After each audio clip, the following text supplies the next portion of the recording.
प्यारे साथियों नमस्कार। एक बार फिर से आपका स्वागत है आपके फेवरेट चैनल जिसका नाम है बिहार बोर्ड साइंस विद्याकुल और मैं हूं आपका मार्गदर्शक कुलदीप। सारे साथियों को नमस्कार करता हूं, प्रणाम करता हूं, स्वागत करता हूं एक और शानदार वाईटी क्लास में, जहां बच्चों आप पढ़ने जा रहे हैं एक बहुत ही शानदार कॉन्सेप्ट।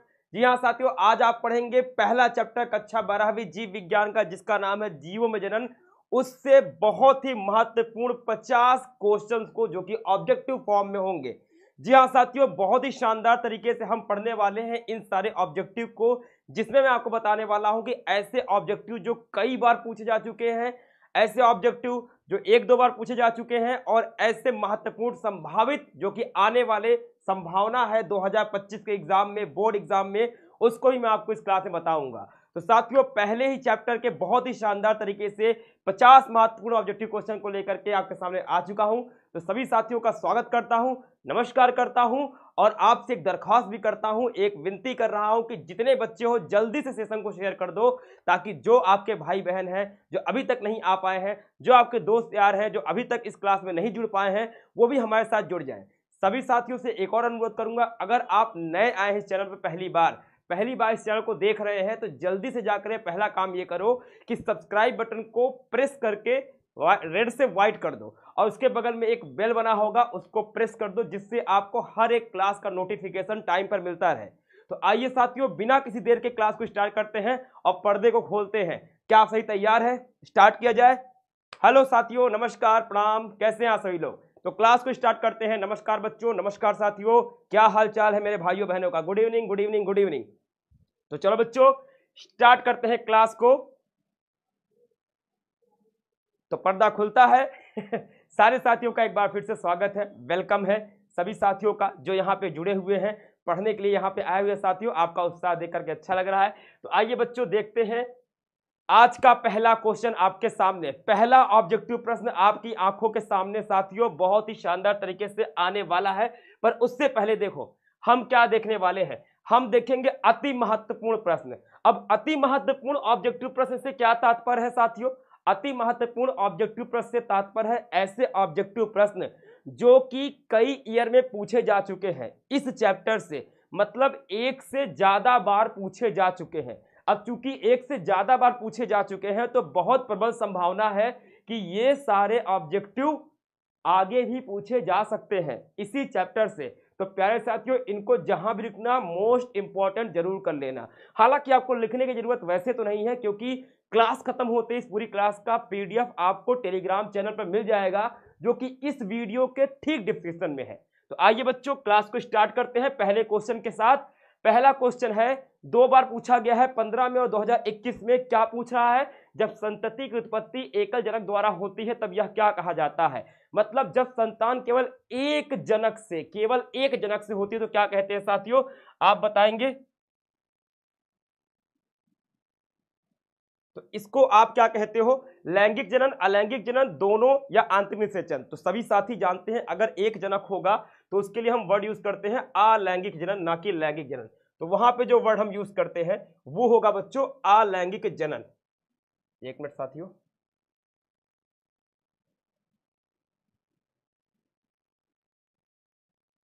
तो यहां पे अलैंगिक जनन को हम क्या करेंगे? सिलेक्ट करेंगे। या क्यों नहीं रहा है? एक मिनट रुकेंगे बच्चों।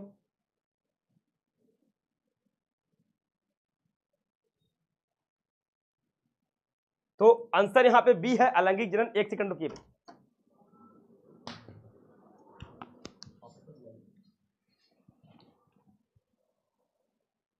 ठीक, तो यहां पे जो उत्तर है पहला, इसका आंसर क्या होगा बच्चों? आप कमेंट बता दो। चलो ठीक है, मेरा पेन नहीं चल पा रहा है, पर इसका आंसर क्या होगा बच्चों? तो इसका आंसर होगा बी।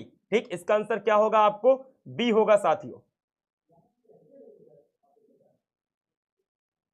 ठीक, तो इसका सही उत्तर क्या होगा?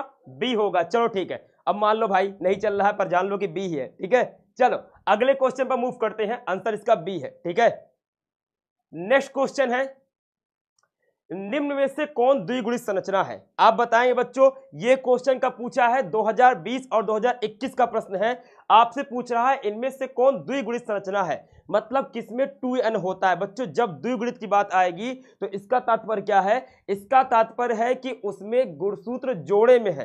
तो जब गुणसूत्र जोड़े में होते हैं तो उसे कहते हैं द्विगुणित। ठीक है, तो बताइए क्या हो सकता है, अंडाणु, भ्रूणपोष, युग्मनज या इनमें से कोई नहीं। तो आप सभी साथी जानते हैं कि अंडाणु जो होता है, अंडाणु जो भी होता है साथियों, अंडाणु एक युग्मक है। युग्मक में गुणसूत्र आधे होते हैं, n होते हैं, अगुणित होते हैं। भ्रूणपोष जो होता है इसमें गुणसूत्र जो होते हैं 3n होते हैं, मतलब त्रिगुणित होते हैं। और अगर बात किया जाए युग्मनज की तो इसमें क्या होते हैं, द्विगुणित होते हैं, 2n होते हैं।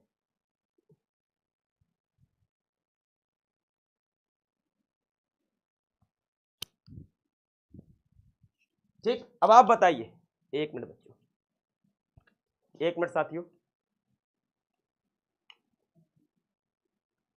ठीक,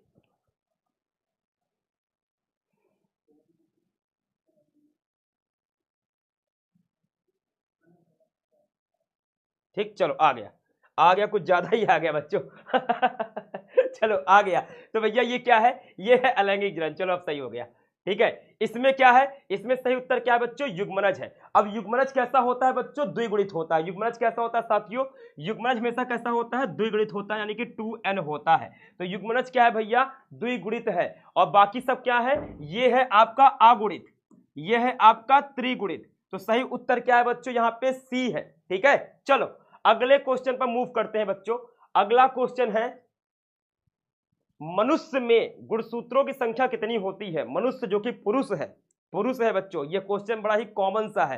ये क्वेश्चन बड़ा कॉमन सा है कि मनुष्य जो है और वो पुरुष है अगर, तो क्या होगा। तो बहुत ही सिंपल क्वेश्चन है, 2020 और 21 से पूछा गया है। 44 प्लस XX, मतलब 44 एक तरफ और लास्ट वाला XX होता है।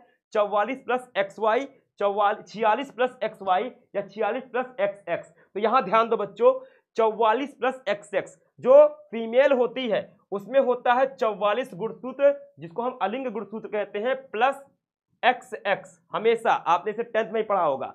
और मेल में होता है 44 प्लस XY। तो सही उत्तर क्या है भैया, पुरुष में पूछ रहा है तो आंसर ये होगा 46 तो कुल होता है, 46 प्लस XY मत कर देना भैया, 46 तो कुल होता है। तो इसका राइट आंसर क्या है, बी। कितनी बार क्वेश्चन पूछा है, कितना सिंपल क्वेश्चन है। तो राइट आंसर क्या होगा, बी। कहां सी लिख रहे हो बबुआ, 46 प्लस XY कैसे हो सकता है, 46 तो होता ही है शरीर में। 46 प्लस XY, 46, 27, 48 कर दोगे, इंसान में 48 ना होता है। अगला क्वेश्चन है बच्चों, निम्न में से कौन कीटभक्षी पौधा है। अब सुनो, कीटभक्षी पौधा क्या होता है। कुछ पौधे होते हैं जो कीड़े खाते हैं, जैसे एक पौधा ऐसा है, ऐसे एक पौधा है, वो कीड़े खाते हैं। और जो पौधे कीड़े खाते हैं बच्चों, उन्हें कहते हैं कीटभक्षी पौधे। सवाल यह है कि पौधा कीड़ा क्यों खा रहा है, क्या ये अपना खाना नहीं बना सकता है। ये अपना खाना बना सकता है साथियों। ये क्यों नहीं खा रहा है कीड़ा, मतलब क्यों नहीं खा रहा है कीड़ा, ये क्यों नहीं अपना खाना खुद से बना ले रहा है बच्चों, ये अपना खाना खुद से बना रहा है। इसके कीड़े खाने का कारण क्या है, ऐसे पौधे जिनमें नाइट्रोजन की कमी होती है, वो नाइट्रोजन को कीट से प्राप्त करते हैं। तो याद रखना बच्चों, कीटभक्षी पौधे जो कीड़े खाने वाले पौधे होते हैं, वो कभी भी इसलिए कीड़ा नहीं खाते कि उनका पेट भर जाए, पेट मतलब उनका पोषक तत्व मिल जाए, बल्कि वो इसलिए खाते हैं ताकि उनके अंदर नाइट्रोजन की कमी को पूर्ण कर सके। तो सही उत्तर क्या है बच्चों, ड्रोसेरा भी एक पौधा है जो कि कीट खाता है, और नेपेंथीज भी एक पौधा है जो कि कीट खाता है। तो ए और सी दोनों, यानी कि सी इसका क्या है, सही उत्तर है। तो ये दो पौधे हैं जिसको खाया जाता है, जो कीड़े खाते हैं, यानी कि कीटभक्षी पौधे हैं, इंसेक्टिवोरस प्लांट है। अगला क्वेश्चन है साथियों, निम्न में से कौन उभयलिंगी प्राणी है। कौन सा ऐसा प्राणी है जो उभयलिंगी है। उभयलिंगी मतलब क्या है, देखो एक तो होता है नर और एक होता है मादा। सब जानते हैं कि नर अलग होता है, मादा अलग होता है। लेकिन उभयलिंगी क्या है, जिसके अंदर नर व मादा दोनों जनन अंग हो। ऐसा कोई जीव जिसके अंदर नर जनन अंग होंगे, आप कहोगे नर है, मतलब लड़का है। और जिसके अंदर भैया मादा जनन अंग होंगे, उसे कहोगे लड़की है, फीमेल है, मादा है। लेकिन ऐसा कोई जीव जिसके अंदर नर और मादा दोनों जनन अंग पाए जाते हैं, दोनों प्रकार के युग्मक बनते हैं, उन्हें कहते हैं उभयलिंगी, उन्हें कहते हैं द्विलिंगी, उन्हें कहते हैं हेर्मेफ्रोडाइट। ठीक, तो इसमें से कौन है, मुर्गी तो नहीं होती भाई, मुर्गी तो फीमेल है, मुर्गा अलग होता है। सांप भैया मेल है, और एक को सर्पनी होती है, यानी कि वो फीमेल है। और केचुआ यहाँ पे ऐसा जीव है, D is the right answer. केचुआ यहाँ पे ऐसा जीव है जो कि उभयलिंगी है, याद रखना, ठीक है। राइट आंसर 5वें का ये। आ जाओ साथियों, तो ये 5 ऐसे आपके सामने प्रश्न थे जो कि अति महत्वपूर्ण थे, जो कि कई बार पूछे गए हैं, तो आप याद कर लेना। अब देखो साथियों, आपके सामने आएंगे महत्वपूर्ण ऑब्जेक्टिव प्रश्न। अब ऐसे ऑब्जेक्टिव प्रश्न आपके सामने लेकर आ रहा हूं जो कि महत्वपूर्ण है। अब महत्वपूर्ण से क्या तात्पर्य है? महत्वपूर्ण का मतलब यह है ऐसे ऑब्जेक्टिव प्रश्न जो कि एक बार तो कम से कम पूछे जा चुके हैं, जब से परीक्षाएं आपकी बिहार बोर्ड की हो रही, जब से एनसीईआरटी पैटर्न वहां पे लागू हुआ है। तो भैया अब देखेंगे कुछ ऐसे प्रश्नों को जो कि कम से कम एक बार पूछे जा चुके हैं और जिनके आने की संभावना भी है। मतलब आप जब भी तैयारी करेंगे तो इन क्वेश्चन को अपने दिमाग में रखेंगे कि हाँ ये क्वेश्चन पूछे जा चुके हैं, तो एटलीस्ट मुझे ये तो आते रहे, क्योंकि ऐसा होता है कि पिछले साल के क्वेश्चन को रिपीट करते हैं, तो आपको इसकी तैयारी अच्छे से करनी है। आओ साथियों आगे चलते हैं। द्विखंडन किसमें पाया जाता है? क्वेश्चन है भैया पहला ऐसा क्वेश्चन जो कि महत्वपूर्ण है। इसमें पूछ रहा है कि द्विखंडन किसमें पाया जाता है? अमीबा में, पैरामीशियम में, ए और बी दोनों में, इनमें से कोई नहीं। तो आप जानते हैं बच्चों, अमीबा में द्विखंडन पाया जाता है, पहला ही अलैंगिक जनन की विधि आपने पढ़ी है। लेकिन ये पैरामीशियम में भी पाया जाता है, लेकिन ये युगलीना में भी पाया जाता है। अगर युगलीना भी लिख देता ना तब भी आप कहते यस पाया जाता है सर, ठीक है। तो अमीबा, पैरामीशियम, युगलीना सब में पाया जाता है। तो राइट आंसर यहाँ पे क्या है? ए और बी दोनों में।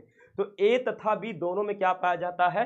द्विखंडन देखने को मिलता है। तो राइट आंसर क्या है साथियों इसका?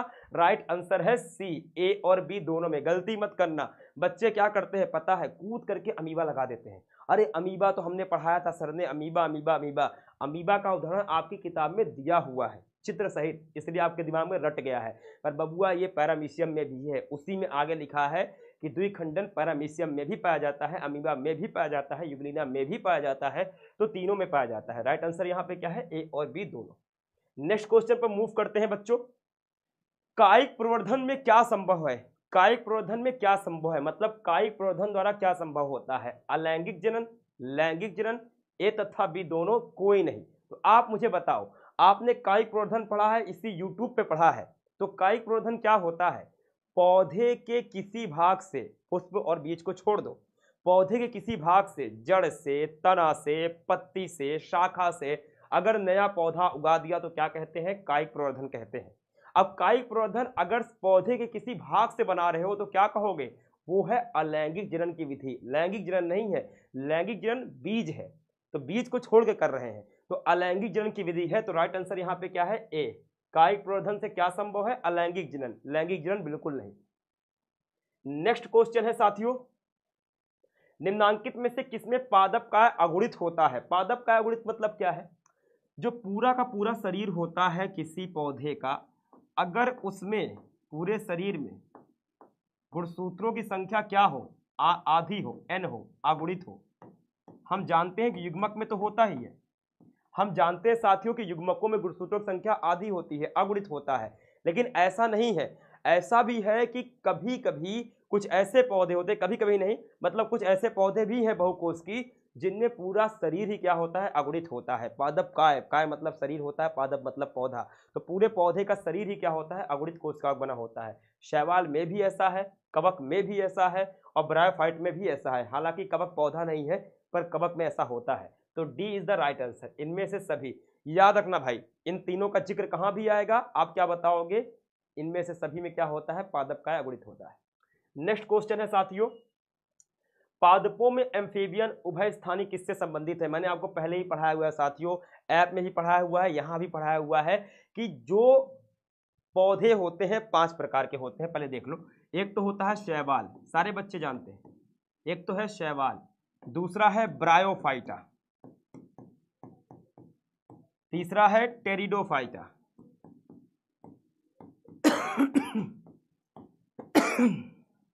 टेरिडोफाइटा, चौथा क्या है? चौथा है सवाल ब्रायोफाइटा, टेरिडोफाइटा, जिम्नोस्पर्म यानी कि अनावृत्त बीजी। थोड़ा शेयर करते रहो बच्चों, जितना शेयर करोगे उतना मजा आएगा। शेयर करते रहो बेटा, एकदम धमाका मचा दो, सारे बच्चों को बुला लो। आवृत्त बीजी, तो 5 प्रकार के पौधे होते हैं। अब इसमें से ये जो ब्रायोफाइटा है साथियों, ये जो ब्रायोफाइटा है, इसमें से ये जो ब्रायोफाइटा है साथियों,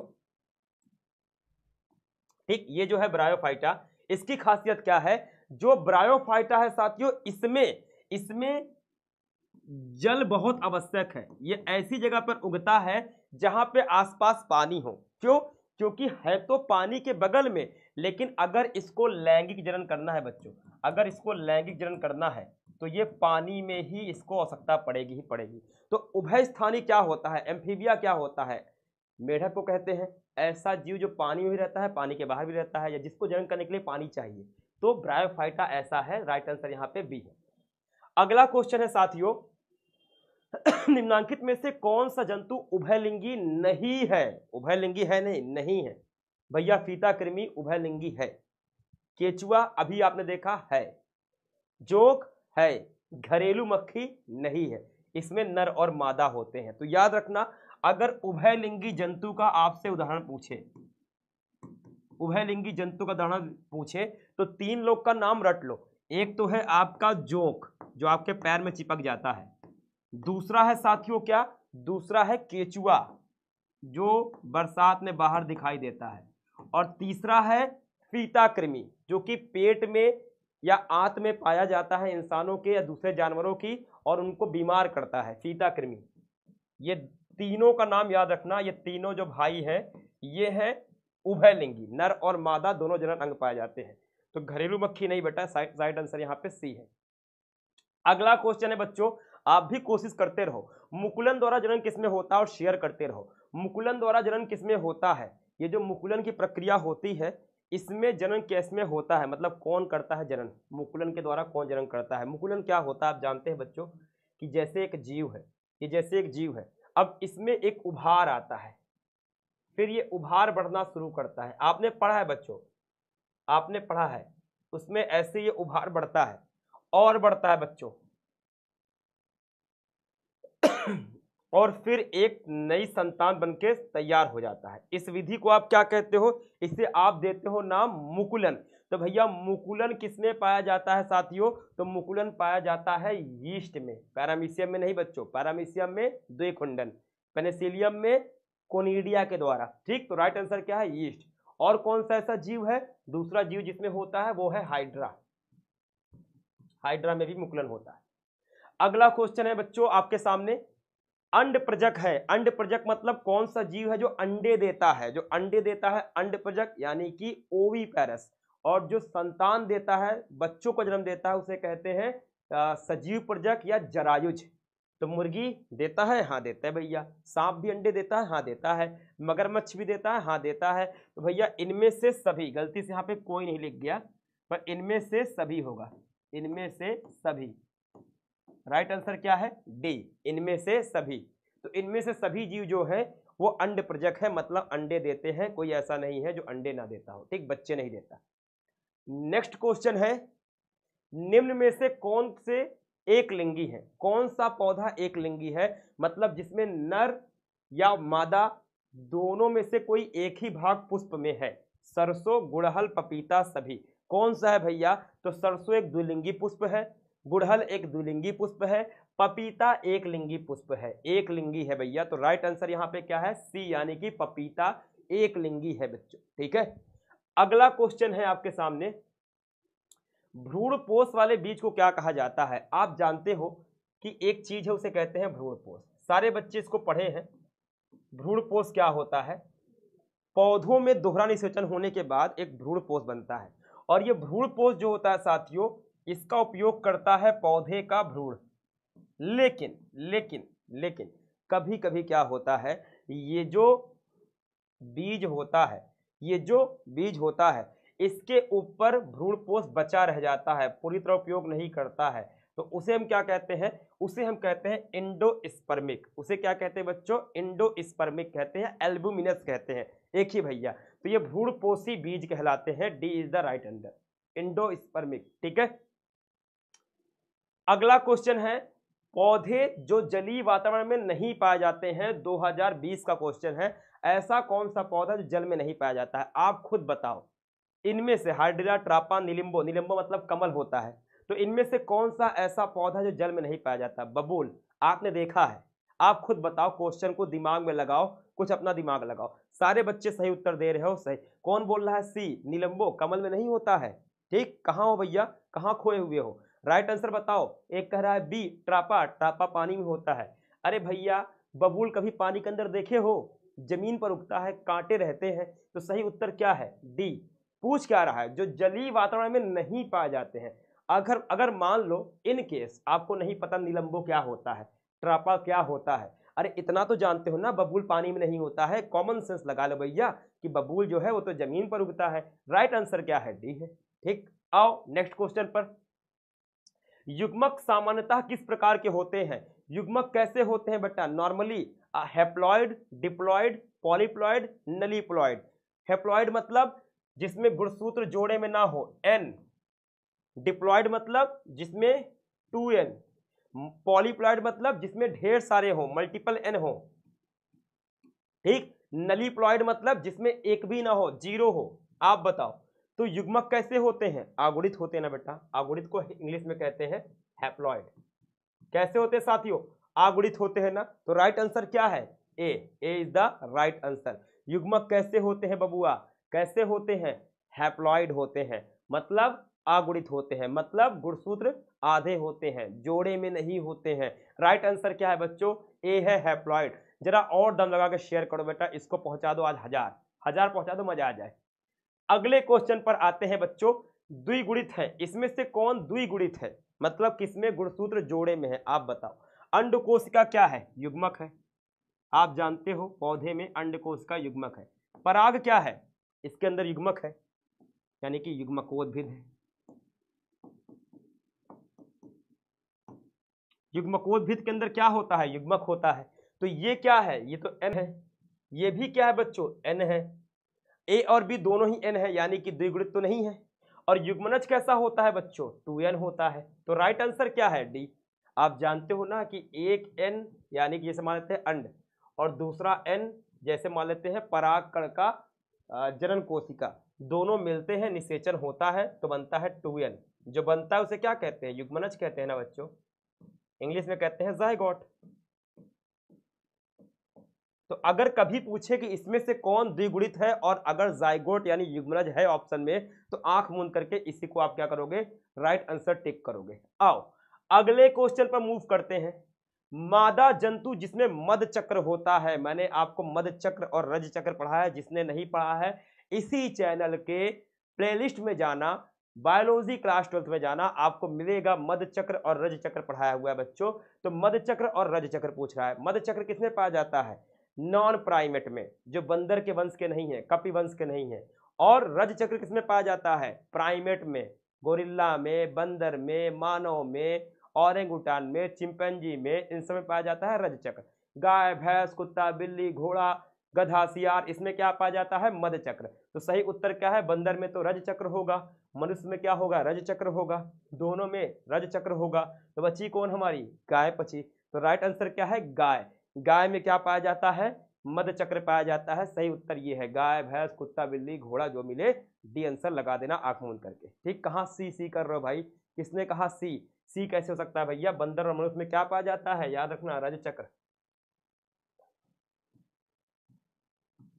ठीक, तो राइट आंसर क्या है यहाँ पे? डी। अगला क्वेश्चन है साथियों, इमैस्कुलेशन किससे संबंधित है? इमैस्कुलेशन क्या है? इमैस्कुलेशन क्या होता है? एक पुष्प है आपके पास बच्चों, और आपने क्या किया? इस पुष्प का परागकोश या पुंकेसर काट दिया।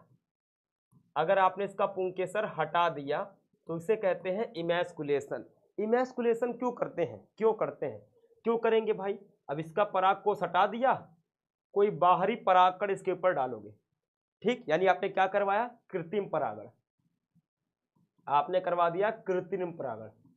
अब आप जानते हो कृत्रिम परागण करवाया है तो क्या करवाया हमने? एक ऐसा परागकण लिया जो कि इस पौधे का नहीं है और दूसरे पौधे के अंडाणु से मिलाया, तो दो अलग अलग लक्षण वाले को मिलाया। इस प्रकार की घटना कहते हैं बच्चों संकरण। इसे संकरण भी कहते हैं। क्या कहेंगे बेटा? संकरण कहते हैं। तो बड़े पैमाने पर चयन गलत है, क्लोनल चयन गलत है, संकरण क्या है यहाँ पे सही है, सी इज द राइट आंसर। संकरण करवाने के लिए, हाइब्रिडाइजेशन करवाने के लिए किया जाता है। राइट आंसर क्या है बच्चों, सी है इसका, सी है बच्चों, और कुछ नहीं। अगला क्वेश्चन है, आवृत्तबीजी पौधे के भ्रूणपोष में गुणसूत्रों की सूत्र गुणता क्या है। ये पूछा 2021 क्वेश्चन कि आवृत्तबीजी पौधे जो होते हैं उनका जो भ्रूणपोष होता है क्या होता है, एन होता है नहीं, 3n होता है हाँ। तो भ्रूणपोष में क्या है, आवृत्तबीजी पूछा है बच्चों, तो क्या बताओगे, 3n होता है। राइट आंसर क्या है 3n, 2n n नहीं होता है, n युग्मक में, 2n जाइगोट में और 3n भ्रूणपोष में। सही उत्तर क्या है बच्चा, सही उत्तर है आपका बी। अगला क्वेश्चन, सूक्ष्म प्रजनन से क्या संभव है। सूक्ष्म प्रजनन मतलब क्या है, यहाँ पे ऐसा प्रजनन जिसको कम समय लगता हो। आप जानते हैं लैंगिक जनन में बहुत समय लगता है, एक इंसान को पैदा होने में 9 महीने लग जाएंगे, और अलैंगिक प्रजनन बहुत धीरे होता है, सॉरी बहुत जल्दी हो जाता है, धीरे बोल दिया, बहुत जल्दी हो जाता है। जैसे एक बैक्टीरिया को दूसरा बैक्टीरिया बनाने में 20 मिनट लगता है, एक कवक को, एक यीस्ट को अपने जैसा दूसरा यीस्ट बनाने में लगभग 90 मिनट लगता है, तो बहुत तेज से हो रहा है। तो सूक्ष्म प्रजनन क्या है, जो तेजी से हो रहा हो, जो सरल हो, तो वो कौन सा है, अलैंगिक प्रजनन। क्या है बच्चों, अलैंगिक जनन। तो अलैंगिक जनन ही क्या है, सूक्ष्म जनन है। राइट आंसर यहाँ पे क्या है, ए। अगला क्वेश्चन है साथियों, बाह्य निषेचन किसमें पाया जाता है। बाह्य निषेचन आपने पढ़ा है, यदि निषेचन शरीर के अंदर होता है तो कहते हैं आंतरिक निषेचन, और यदि निषेचन शरीर के बाहर जल में होता है तो उसे कहते हैं बाह्य निषेचन। तो बाह्य निषेचन किसमें पाया जाता है, सरीसृप में नहीं, रेंगने वाले जानवरों में नहीं पाया जाता, अंतः निषेचन होता है। पक्षी में अंतः निषेचन होता है, केचुआ में अंतः निषेचन होता है, मेढक में बाह्य निषेचन होता है। मेढक और जो फीमेल मेढक है यानी मेढकी, दोनों ही अपने युग्मकों को छोड़ देते हैं पानी में, और पानी में निषेचन होता है शरीर के बाहर। अगर शरीर के बाहर निषेचन हो रहा है तो कहोगे बाह्य निषेचन, ठीक है। अच्छा, बाह्य निषेचन को एक नाम और देते हैं बच्चों, याद रखना, बाह्य निषेचन का एक नाम और है, कहीं कहीं से लिखते हैं बेटा इन विट्रो। तो अगर कहीं इन विट्रो लिखा हो तो इसका मतलब बाह्य निषेचन है। और अंतः निषेचन को एक शब्द देते हैं, अगर अंतः हो रहा है, शरीर के अंदर हो रहा है, तो इसको कह सकते हैं इन वीवो, इसको याद कर लो। तो अगर शरीर के अंदर अंतः निषेचन होता है तो उसको इन वीवो कहा जाता है, और बाहर होता है तो इन विट्रो कहा जाता है। तो सही उत्तर भैया इसका क्या है, मेढक में इन विट्रो होता है, यानी कि बाह्य निषेचन होता है। अगला क्वेश्चन है भैया आपके सामने, काजू निम्नांकित में से कौन सा फल कहलाता है। फल के कई प्रकार होते हैं भैया, तो फल कैसा है, यथार्थ है, बेरी है, नट है, सभी है। तो ये बेटा एक प्रकार का नट होता है, सी इज द राइट आंसर। नट मतलब जो जिसको हम खाते हैं, जो मेवे टाइप के होते हैं, बादाम हो गया, काजू, इसको नट में लाते हैं, ठीक है। कंद किसका रूपांतरण है बेटा, कंद ट्यूबर, याद रखना भैया, कंद तना होता है। क्या होगा भैया, तना। आपको कंफ्यूज करने के लिए कहीं कहीं जड़ बताया जाएगा, पर जड़ नहीं होता है, तना होता है। कंद किसे कहते हैं, कंद कहते हैं ट्यूबर, आलू का कंद। आलू का जो कंद है बच्चों वो क्या है, भूमिगत तना है, ना कि जड़ है। तो कंफ्यूज मत होना कहीं पढ़ के, ठीक। तो कंद किसका रूपांतरण है, तने का। फिर से बोलना कि बहुत सी किताबों में जड़ लिखा है, पर यह तना ही है। ट्यूबर या कंद क्या होता है, वो जमीन के अंदर आलू के भाग को कहते हैं, वो तना होता है, जड़ नहीं होता है। अदरक में होता है भैया, हल्दी में जड़ होती है, पर इसमें नहीं, ठीक। अगला क्वेश्चन है, अदरक में कायिक प्रवर्धन किसके द्वारा होता है बच्चों, ये है प्रकंद, यानी कि राइजोम के द्वारा होता है। किसके द्वारा होता है, प्रकंद। अब देखो प्रकंद भी है, जड़ भी लिखा हुआ है, ठीक। तो जड़ तो ही है, जड़ ही है, पर उसका एक नाम दे दिया है, तो इसमें से सही राइजोम को लगाएंगे। ट्यूबर में आलू में पाया जाता है भैया, बल्ब में प्याज लहसुन में पाया जाता है। अगला क्वेश्चन, जिसको कंफ्यूजन है जा करके देखो, कायिक प्रवर्धन बहुत अच्छे से पढ़ाया हुआ है, उस प्लेलिस्ट को छान मारो अच्छे से, ठीक है। शरीर से बाहर होने वाला निषेचन क्या कहलाता है, अरे भैया अभी 2 मिनट पहले बताया, in vitro in vivo, in vitro in vivo, बताओ अभी बताया। बाह्य निषेचन इन विट्रो, अंतः निषेचन इन वीवो, तो क्या करोगे, इन विट्रो। शरीर से बाहर निषेचन हो रहा है, बाह्य निषेचन हो रहा है, क्या कहोगे, हमेशा नाम दोगे इन विट्रो। शरीर के अंदर हो रहा है, इंसान में क्या होता है, कमेंट करके बताओ, इंसान में क्या होता है, इन विट्रो की इन वीवो। 1 मिनट के अंदर बताओ, तभी आगे बढ़ूंगा। अगला क्वेश्चन देखना चाहते हो तो पहले बताओ, इंसान के अंदर इन विट्रो होता है कि इन वीवो, जरा लिख के बताओ, खट से बताओ, कमेंट में देखना चाहता हूं। हाँ वेरी गुड, देखो बच्चे ने बताना शुरू कर दिया है। क्या होता है? इन विट्रो होता है। क्या होगा? इन विट्रो, पिटाई करूंगा, इन वीवो होगा। ठीक लिख रहा है, in vitro in vitro, in vivo होता है बबुआ। अंतःनिषेचन होता है ना, अंतःनिषेचन होता है तो क्या कहोगे? इन वीवो कहोगे, इन विट्रो नहीं, इन वीवो। शरीर के अंदर हो रहा है तो इन वीवो, शरीर के बाहर हो रहा है तो इन विट्रो। इसको दिमाग में बैठा लो बबुआ, ठीक है, इन वीवो। वेरी गुड बच्चों। आओ अगले क्वेश्चन पर मूव करते हैं। इनमें से कौन उभयलिंगी नहीं है? क्वेश्चन थोड़ा रिपीट हो गया, सॉरी, वही है, घरेलू मक्खी, मुखी लिख गया, घरेलू मक्खी है, क्वेश्चन रिपीट हो गया। ठीक, इनमें से कौन जलोद्भिद पौधा है? वो था नहीं है। अब तुमको दिमाग लगाना ही नहीं है। सिंघाड़ा, शीशम, नागफनी, एकेंसिया। सर एकेंसिया क्या होता है? अरे काहे जानना है, सीधे आओ ना। सिंघाड़ा खाए हो? पानी से भरा हुआ, पानी से निकलता हुआ सिंघाड़ा को लगाओ ना, कहाँ भटक रहे हो? तो कौन है भैया? सिंघाड़ा भैया हमारा, ठीक है। सिंघाड़ा बहुत अच्छा होता है बेटा स्वास्थ्य के लिए। उसमें इतने भर भर के खनिज और विटामिन होते हैं ना, अगर कहीं मिल जाए, गर्मी में आता है, एकदम खाना, उबालना उबालना मत, बस कच्चा निकालना, धुलना और खा जाना। इससे बेहतरीन गर्मी के लिए कोई फल होगा ही नहीं। खूब खाओ भाई, इससे शानदार कोई सब्जी या फल जो भी मानो है ही नहीं, ठीक है। तो राइट आंसर यहाँ पे क्या है? सिंघाड़ा है। ठीक, अगला क्वेश्चन है भैया, जेम्यूल्स बनते हैं, किसमें जेम्यूल बनता है बच्चों? जेम्यूल आपको पढ़ाया हुआ था कि मुकुल शरीर से बाहर बनता है, बाह्य मुकुल, तो वो तो मुकुलन हो गया, जैसे हाइड्रा में, जैसे यीस्ट में। लेकिन मुकुल अगर अंदर बन रहा है, अंतः मुकुल बन रहा है, अगर मुकुल अंदर की ओर बन रहा है तो इसको कहते हैं जेम्यूल। बाहर बन रहा है तो मुकुल कहलाता है। किसमें होता है? पोरीफेरा के जंतुओं में, यानी कि स्पंज में। तो सही उत्तर क्या है बच्चों? स्पंज। पहला ही आंसर क्या है बच्चों? सही है, स्पंज ही राइट आंसर है, ए। अगला क्वेश्चन बच्चों आपके सामने संभावित आ गया। जी हाँ बच्चों, अब तक जो आपने पढ़ लिया बच्चों वो महत्वपूर्ण प्रश्न था। पहले आपको अति महत्वपूर्ण बताया जो कई बार आया था, फिर पढ़ाया बेटा आपको महत्वपूर्ण जो कम से कम एक बार आया। अब ऐसे हैं जो आए तो नहीं है पर आने की संभावना है। पूरे चैप्टर में से ऐसे क्वेश्चन जो बड़े ही स्वीट हैं, बड़े ही सुंदर हैं, बहुत ही आसान है और बहुत ही शानदार है, जिसके आने के पूरे चांसेस हैं। अब उस पर आते हैं। और भैया खत्म नहीं हुई कहानी, स्टार्ट करते हैं। उच्च श्रेणी के पौधों में अर्धसूत्रण किस समय होता है? सिंपल सी बात, उच्च श्रेणी पौधा मतलब आवृत्त बीजी और अनावृत्त बीजी। कब होता है अर्धसूत्री भाजन? मैंने आपको बताया है कि कहीं भी अर्धसूत्री भाजन का नाम आ जाए तो ऐसे आंख मूंदना और बोलना क्या? युग्मक का निर्माण। कहीं भी मियोसिस का नाम आ जाए तो ऐसे आंख मूंदना और बोलना युग्मक का निर्माण करते समय अर्धसूत्री भाजन होता है। तो अर्धसूत्री भाजन कब होता है? युग्मक बनते समय। जब युग्मक बनेगा तो अर्धसूत्री भाजन होगा ही होगा। हाँ, जो निम्न श्रेणी के पौधे हैं, शैवाल हो गया या ब्रायोफाइटा, उसमें किसी और समय हो सकता है, मान सकते हैं, पर यहाँ नहीं। उच्च श्रेणी के पौधे में या जंतुओं में सिर्फ युग्मक बनते समय। राइट आंसर क्या है? ए। अगला क्वेश्चन आपके सामने, केचुआ कैसा प्राणी है? भैया केचुए केचुए का भी बहुत नाम लिया था, क्या बताया था? केचुआ हो, जोक हो, फीता कृमि हो, तीन भाई हैं। तीनों भाई की खासियत क्या है? नर जनन अंग और मादा जनन अंग एक ही शरीर में। भाई हो कि बहन मुझे नहीं पता, क्योंकि दोनों ही जनन अंग है भैया। तो राइट आंसर कैसा है भैया? द्विलिंगी है। कैसे है बच्चों? द्विलिंगी है। तो केचुआ कैसा है भैया? एक द्विलिंगी प्राणी है। नेक्स्ट क्वेश्चन आपके सामने, इनमें कौन सा भाग द्विगुणित है? इनमें से कौन सा भाग द्विगुणित है? युग्मनज, अंड, पराग, नर युग्मक। आप बताओ। मैंने आपको पहले ही बताया था, कहीं भी द्विगुणित बोले और अगर आपको दिख जाए युग्मनज, जाइगोट, तो ऐसे आंख मूंदना। तीन क्वेश्चन दिखाया आपको, ऐसे घुमा घुमा के पूछा है, लेकिन आंसर वही है, युग्मनज। ठीक, आओ भैया नेक्स्ट क्वेश्चन पर आ जाओ।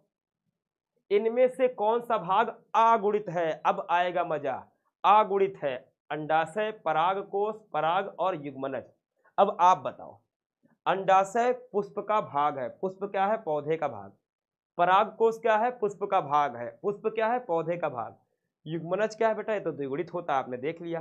तो आप जानते हो पौधे का पूरा शरीर जो है, आवृत्तबीजी पौधे का पूरे शरीर में द्विगुणित होता है। तो पराग एकमात्र, पराग के अंदर क्या है? युग्मक। युग्मक क्या है? अगुणित। तो सही उत्तर क्या है बच्चों? सी। पराग यहाँ पे सही उत्तर है, सी इज द राइट आंसर। भैया अंडाशय, परागकोश, युग्मनज ये सब द्विगुणित है, ठीक है। ये पराग क्या है? अगुणित। समझ गए ना भैया? पौधे के हर एक कोशिका में गुणसूत्र जोड़े में है द्विगुणित। तो पौधे की हर एक कोशिका जो शरीर बना रही है, तो पुष्प भी तो पौधे का ही भाग है शरीर का। अंडाशय और परागकोश भी पुष्प के भाग है, वो भी द्विगुणित है। और युग्मनज तो द्विगुणित होता ही है। बचा क्या? पराग। पराग के अंदर क्या होता है? जनन कोश का। जनन कोश का क्या होती है? अगुणित। Right answer is C. अगला क्वेश्चन है आपके सामने, इनमें कौन वाक्य सही नहीं है? देखो कितना अच्छा क्वेश्चन है। नीट वगैरह में ऐसे क्वेश्चन पूछते हैं, कौन वाक्य सही नहीं है। पुष्पी पादपों में युग्मनज का निर्माण बीज के अंदर होता है, पहला स्टेटमेंट। अंडाशय बीज के रूप में विकसित होता है, दूसरा स्टेटमेंट। युग्मनज से भ्रूण बनता है, तीसरा स्टेटमेंट। चौथा है भैया मनुष्य को सजीव प्रजक श्रेणी में रखा गया है। अब देखते हैं कौन सही है, पता लग जाए कौन गलत है। इंसान सजीव प्रजक है? हाँ है भैया, बच्चे जन्म देता है। युग्मनज से भ्रूण बनता है, युग्मनज आगे चल के भ्रूण बनाता है। अंडाशय बीज के रूप में विकसित होता है, आप बताओ। अंडाशय बीज के रूप में विकसित होता है। गड़बड़ हो गया रे। अंडाशय क्या बनाता है? ये तो बनाता है ना फल। ये क्या बनाता है भाई? ये तो फल बनाता है। तो यहाँ पे बी क्या है? यही खेला खराब हो गया कि भैया यहाँ क्या है, अंडाशय बीज के रूप में विकसित होता फल बनता है भैया। बीजांड बनाता है बीज और अंडाशय बनाता है फल, तो यही हो गया भैया बी वाला गलत। अगला क्वेश्चन, पुनरुद्भवन की क्रिया किसमें पाई जाती है? पुनरुद्भवन क्या है? किसी जीव को पकड़ा, कुछ जीव ऐसे होते हैं जिनको काटो, जितना टुकड़ा काटोगे उतना नया जीव बन जाएगा, जैसे प्लेनेरिया, जैसे हाइड्रा, जैसे स्पंज, जैसे तारा मछली। तो क्या है? कारा, रेसिलियम स्पारोगारा, स्पंज को रखो भैया, पुनरुद्भवन पाया जाता है। अगला क्वेश्चन, इनमें से कौन सा केवल एक बार अपने जीवन काल में पुष्प देता है? वेरी इंपॉर्टेंट क्वेश्चन भैया, इसके पूछने के बड़े चांसेस हैं। तो भैया बांस, जामुन, लीची, आम, कौन जिंदगी में केवल एक बार फूल देता है? तो वो है बांस। बांस में 50 से 100 साल में एक बार पुष्प आता है, और पुष्प देने के बाद इसका हो जाता है राम नाम सत्य, मतलब ये हो जाता है ऊपर की ओर रवाना, ये हो जाता है मृत्य। अब मुझे एक बात आप कमेंट बता दो, मैं जानता हूं कि आप पढ़ते हो। ऐसे पौधे जिनमें केवल एक बार पुष्प आता है उसे क्या कहते हैं? कौन बता सकता है कमेंट में, मैं देखूंगा। ऐसे पौधे जिनमें जीवन में केवल और केवल एक ही बार पुष्प आता है, पूरी जिंदगी में एक बार पुष्प आएगा, एक बार फल आएगा, उसे आप क्या कहोगे? बताइए, जल्दी से बताओ, कमेंट में देखना चाहता हूं क्या कहते हैं। आम? पिटाई करेंगे। क्या कहते हैं? क्या कहते हैं? मोनोकार्पिक कहते हैं। वेरी गुड बच्चों, लिखना शुरू कर दिया है। मोनोकार्पिक कहते हैं, मोनोकार्पिक कहते हैं। आई बात समझ में? ठीक है, क्या कहेंगे? मोनोकार्पिक। इतनी खतरनाक क्लास चल रही है, बच्चे ऑब्जेक्टिव कर रहे हैं, उसमें ये बच्चा आस्की लड़ा रहा है, उसकी मैं पिटाई जरूर करूंगा एक दिन। अगर मेरे सामने होता ना, तुमको इतनी पिटाई मैं करता। ठीक है, जो सही उत्तर दे रहे हैं उनको मैं देता चॉकलेट, और जो यहाँ पे आतंक मचाए हुए हैं, बच्चे एकदम A B C में उलझे हुए हैं, दिमाग लगा रहे हैं, और एक बच्चा उसमें उलझा हुआ है, वो क्या सोच रहा है कि भैया किसी तरह से नंबर दे दे, ये नंबर दे दे मुझे। तुम किस जिले से हो? अरे भैया किसी जिले से हो, तुम ट्रेन पकड़ पहुंच जाओगे रविवार को मिलने। हाँ, न पता, न नाम, न गांव, न जिला, न शहर, न कस्बा, कुछ नहीं पता, पर जानना है किस जिले से हो। इसी में सुकून मिल जाएगा। आहा, आज अच्छी नींद आएगी। एक हमारे जिले से भी एक महिला थी, एक पुरुष था जो बात कर रहा था, कमेंट में आया था, ये दुनिया कितनी छोटी है। आओ भैया पढ़ाई करो, इसी में है। पढ़ाई लिखाई करोगे ना तो लोग खूब पूछेंगे, संवाददाता आएंगे घर में कि आप किस जिले से हैं, आपने टॉप कैसे कर लिया, यहाँ क्या बताएगा। आओ भैया, अगला क्वेश्चन, निम्नलिखित में से किसमें 12 वर्षों में केवल एक बार पुष्प आता है? कौन सा एक ऐसा पौधा है जिसमें 12 वर्ष में एक बार पुष्प आता है? कितनी बार पूछा क्वेश्चन है, बहुत स्वीट क्वेश्चन है। मैंने इसको अति संभावित में नहीं डाला है, पर पूछा हुआ है। कौन सा है भैया? सूर्यमुखी, पीपल, नीला कुरंजी, नीम। तो कौन है भैया? वो है नीला कुरंजी। नीला कुरंजी एक ऐसा पौधा है जो कि केवल एक बार 12 साल में फूल देता है। ये भी क्या है बच्चों? ये है आपका एक मोनोकार्पिक पौधा। अच्छा, एक बात और बोलूँगा बच्चों, क्लास में मज़ा आ रहा है क्योंकि आप बने हुए हैं, मैं देख रहा हूँ। ठीक, आप जल्दी शेयर कर रहे हैं, मैं ये भी देख रहा हूँ मेरे अच्छे बच्चे। लेकिन एक काम नहीं कर रहे हो, वो है कि आपस में तो खूब आस्की लड़ा रहे हो, पर अपने गुरु के लिए, अपने बड़े भाई के लिए जो इतना कर रहा है, एक बार थंब इम्प्रेशन या लाल, नीला, पीला, हरा, जितना दिल है उसको नहीं भेज रहे हो। तो एक बार जितना दिल आपके कीबोर्ड में है, लाल, हरा, नीला, पीला, सफ़ेद, गुलाबी, काला भी चलेगा, पर सारे दिल भेज दो और एक बार थम्स वाला भेज दो, तो मैं भी खुश हो जाऊं कि मेरे जो छोटे भाई बहन उनको मजा आ रहा है पढ़ने में। और बच्चों इतने ऑब्जेक्टिव कर लिए, आपकी परीक्षा में 70 ऑब्जेक्टिव आएंगे, 35 करना है बच्चों, तो तैयारी तो अभी से करनी पड़ेगी ना भैया, एक रात में तो नहीं होगी एग्जाम से पहले। तो भैया जितने भी आपके पास दिमाग है यहाँ लगाओ, पूरी क्लास को पढ़ो, जा करके वाईटी से ऐप पर आओ, पढ़ो, हर जगह फैला ही फैला है ज्ञान का सागर, और यहाँ से ऑब्जेक्टिव कर लो। अब ऑब्जेक्टिव तैयार। और भाइयों बहनों आपके लिए एक अच्छी खुशखबरी दे रहा हूँ, क्या दे रहा हूँ, वो ये है कि सर ऑब्जेक्टिव तो करवा दिया, सब्जेक्टिव का क्या करें, तो आपका बड़ा भाई खड़ा हुआ है, ऑब्जेक्टिव हो जाएगा ना, सब्जेक्टिव कराऊंगा, हर एक चैप्टर का सब्जेक्टिव करवाऊंगा, जो सबसे महत्वपूर्ण प्रश्न है उसको यहीं पे आपके सामने लिखूंगा, लिख कर लाऊंगा, दिखाऊंगा सबसे सरलतम लैंग्वेज में। आपको पूरे यूट्यूब में वैसी लैंग्वेज नहीं मिलेगी, इतनी सरल लैंग्वेज कि आप जैसे बात करते हो ना, ये कौची करता है रे, इस तरह की लैंग्वेज, मतलब हिंदी में ही बहुत ही सरल टाइप की आपको लैंग्वेज दिखाऊंगा भाई, मजा आ जाएगा। ऑब्जेक्टिव, सब्जेक्टिव, कॉन्सेप्ट सबकी चिंता मेरे ऊपर छोड़ दीजिए, बस आपको करना क्या है, पढ़ाई में ध्यान लगाना है। प्रकंद का एक उदाहरण क्या है, प्रकंद का एक उदाहरण बताओ भैया क्या है, लहसुन, प्याज, अदरक, नींबू, किसमें पाया जाता है, लहसुन में पाया जाता है बल्ब, प्याज में क्या पाया जाता है, बल्ब, अदरक में क्या पाया जाता है, प्रकंद, नींबू को तो छोड़ दो, नींबू में ऐसा कुछ नहीं, नींबू तो फूल से बनता है या तो टहनी से बनता है। सही उत्तर क्या है, अदरक, अदरक में क्या पाया जाता है बच्चों, प्रकंद, या तो क्या कहते हैं, राइजोम कहते हैं। ठीक, नेक्स्ट क्वेश्चन है साथियों, कलिका रोपण उदाहरण है, कलिका रोपण उदाहरण है भैया, कलिका का रोपण भैया क्या है, कृत्रिम प्रकार का एक प्रकार का कायिक प्रवर्धन है, कायिक जनन का, उत्तक संवर्धन का, लैंगिक जनन का, प्रकीर्णन का, तो एक प्रकार का कायिक जनन है कलिका रोपण, मतलब वही कलम को लगा देना, क्या है भैया, कलिका रोपण है। सही उत्तर यहाँ पे क्या है, ए, कृत्रिम कायिक प्रवर्धन का। मक्का के अर्ध सूत्राणु 2n में गुणसूत्रों की संख्या कितनी होती है, 12, 16, 20, 24, तो सही उत्तर क्या है, सी यानी कि 20 होता है। अगला क्वेश्चन है, इनमें से किस समुदाय के पौधे में निषेचन के लिए जल माध्यम आवश्यक है, कौन सा ऐसा पौधा है जिसको निषेचन करने के लिए जल चाहिए, तीनों है भैया, तीनों ही निकम्मे को जल चाहिए, शैवाल को ही चाहिए, ब्रायोफाइट को चाहिए ही चाहिए, टेडोफाइट को चाहिए ही चाहिए। सही उत्तर क्या है भैया, डी, इनमें से सभी।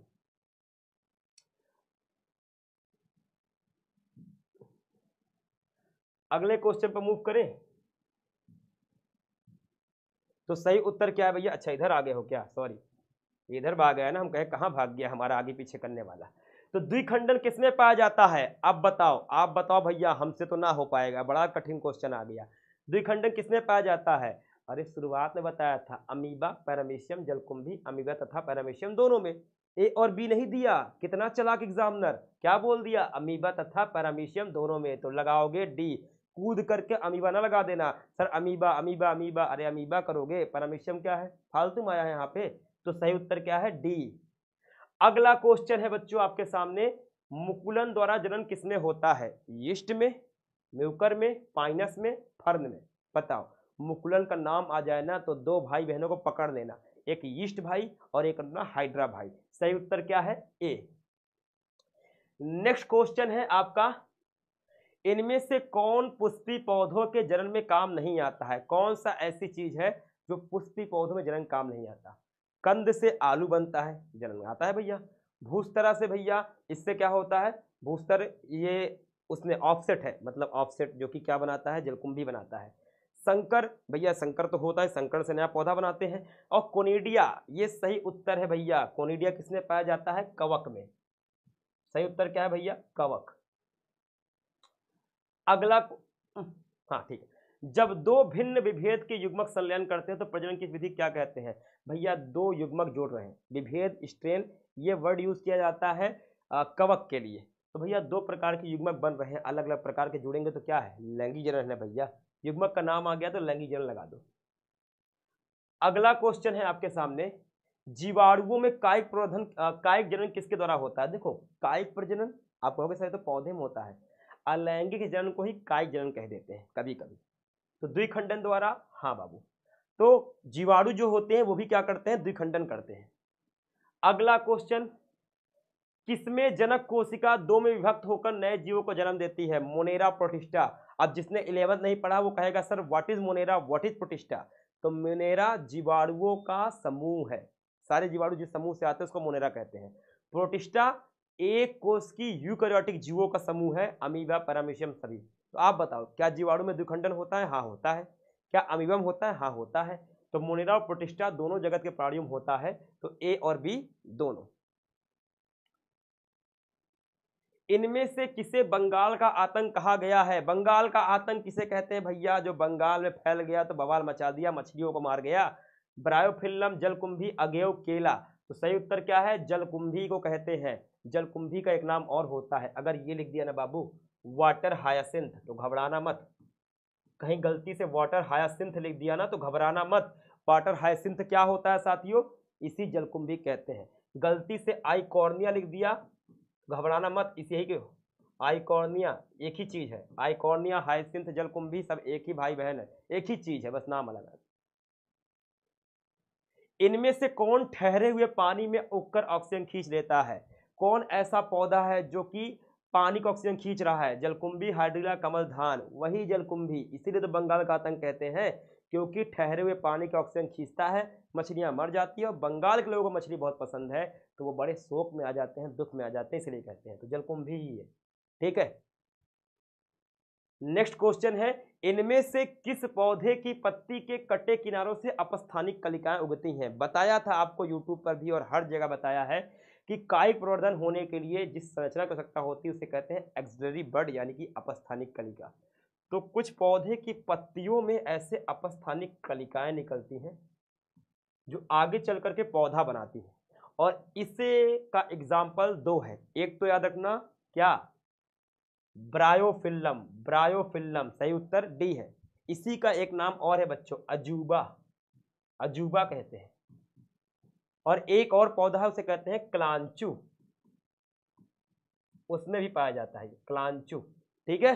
तो साथियों ये थे आपके टोटल क्वेश्चन, 50 से ज्यादा है बच्चों, ठीक है। पीडीएफ मिलने वाली है, पर उससे पहले देख लो। हाँ, तो शानदार तरीके से बच्चों हमने कर दिए हैं सारे। एक छोटा सा मोटिवेशन लो, क्या लिखा है बेटा? Your future is created by what you do today, not tomorrow. आप जो आज करोगे वही आपका भविष्य जो है तय करेगा। भविष्य में क्या होगा? आज पढ़ाई करोगे तो भविष्य में रिजल्ट आएगा। आज सोओगे, मौज करोगे, कमेंट में तुम कहाँ हो, तुम कैसी हो, तुम कैसे रहोगी, नंबर दोगी कि नहीं, मिलने कब आ रही हो, पढ़ाई वढ़ाई तो होती रहेगी, तो फ्यूचर भी ऐसा ही होगा भैया, यही करते रह जाओगे। तो प्लीज अपने फ्यूचर पे ध्यान दो। ऑल द बेस्ट सभी साथियों को। और क्या करोगे, जो सबसे बढ़िया काम, इतनी अच्छी पढ़ाने के बाद मुझे पैसा नहीं चाहिए, मुझे बस आपसे एक चीज चाहिए, शेयर कर देना बबुआ, लाइक कर देना, सब्सक्राइब कर देना, और कमेंट में बता देना कि क्लास कैसे लगी, मजा आया कि नहीं, और किसने कितना किया, 50-60 क्वेश्चन में से कौन कितना कर पाया, ठीक है। तो आई बात समझ में? तो बच्चों आज की क्लास को इतना ही रखेंगे। पूरी क्लास का पीडीएफ के लिए घबराना नहीं है, आपको मिलेगी कहां पे?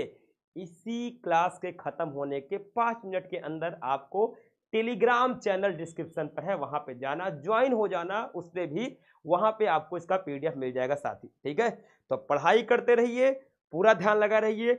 अब इस चैप्टर का सब्जेक्टिव भी आपको देने वाला हूं, पर वो तभी दूंगा जब आप पढ़ाई करोगे, ठीक है। तो ऑब्जेक्टिव क्लास समझ में आ गई है, पहले चैप्टर के बहुत ऑब्जेक्टिव आपने कर लिए हैं, आशा करता हूं क्लास में मजा आया होगा। तो ऐसी क्लास देखने के लिए सब्सक्राइब और इस चैनल पर बने रहना है, कमेंट करके बताना क्लास कैसी है। आज की क्लास को इतना ही रखते हैं। सभी साथियों को नमस्कार, प्रणाम, जय हिंद।